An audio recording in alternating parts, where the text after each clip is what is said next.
இன்னைக்கு யாரு வேணாலும் விஜய் டிவி ஷோக்குள்ள வந்துடலாம்.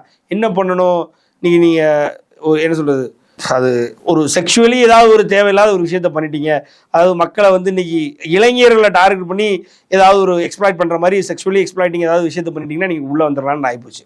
ஸோ இப்போ அதெல்லாம் தான் பாத்தீங்க அப்படின்னா நீங்க அவங்க ரம்யா ஜோவா அரோரா இல்லை அது அரோரா சிங்க்லேர்னு சொல்லி அவங்க இருக்காங்க. அப்புறம் அந்த ரம்யா ஜோன்னு சொல்லி ஒருத்தவங்க இருக்கிறாங்க. ஸோ இப்போ அரோரா சிங்க்லேர்லாம் அவங்க மாடல்னு நினைத்து அவங்களுக்கு இன்ட்ரோ கொடுக்குறாங்க. பட் ஆனால் அவங்க எதனால் பெருசானாங்க, அவங்க எதனால் வந்து காட்சி ஊடகத்தில் வர்ற அளவுக்கு இன்றைக்கி வந்திருக்காங்க அப்படின்னா அதுக்கு ஏன் அது என்ன கான்ட்ரவர்சிஸ் பார்க்காச்சு, அவங்களை கைது பண்ணுற அளவுக்குலாம் போய் அதுக்கப்புறம் இல்லைனாயி அதுக்கப்புறம் அவங்க இப்போ விஜய் டிவிக்குள்ளே வந்திருக்காங்க. அவங்க என்ன பெருசாக நாட்டு மக்களுக்கு செஞ்சுட்டாங்க அப்படின்னா இளைஞர்களுக்கு செஞ்சுட்டாங்க அப்படின்னா ஒன்றுமே இல்லை. ஒரு வீடியோ போட்டாங்க, இருக்கிறதுலே மட்டமான வீடியோ. அப்படி ஒரு வீடியோ போட்டால் நீங்கள் விஜய் டிவிக்குள்ளே இன்றைக்கி ஒரு பிக் பாஸ் மாதிரியான ஒரு ஷோ இன்னைக்கு இந்தியா முழுக்க உலகம் முழுக்க பார்க்குற ஒரு ஷோக்குள்ளே வந்துடலான்ற மாதிரி ஆகிப்போச்சு.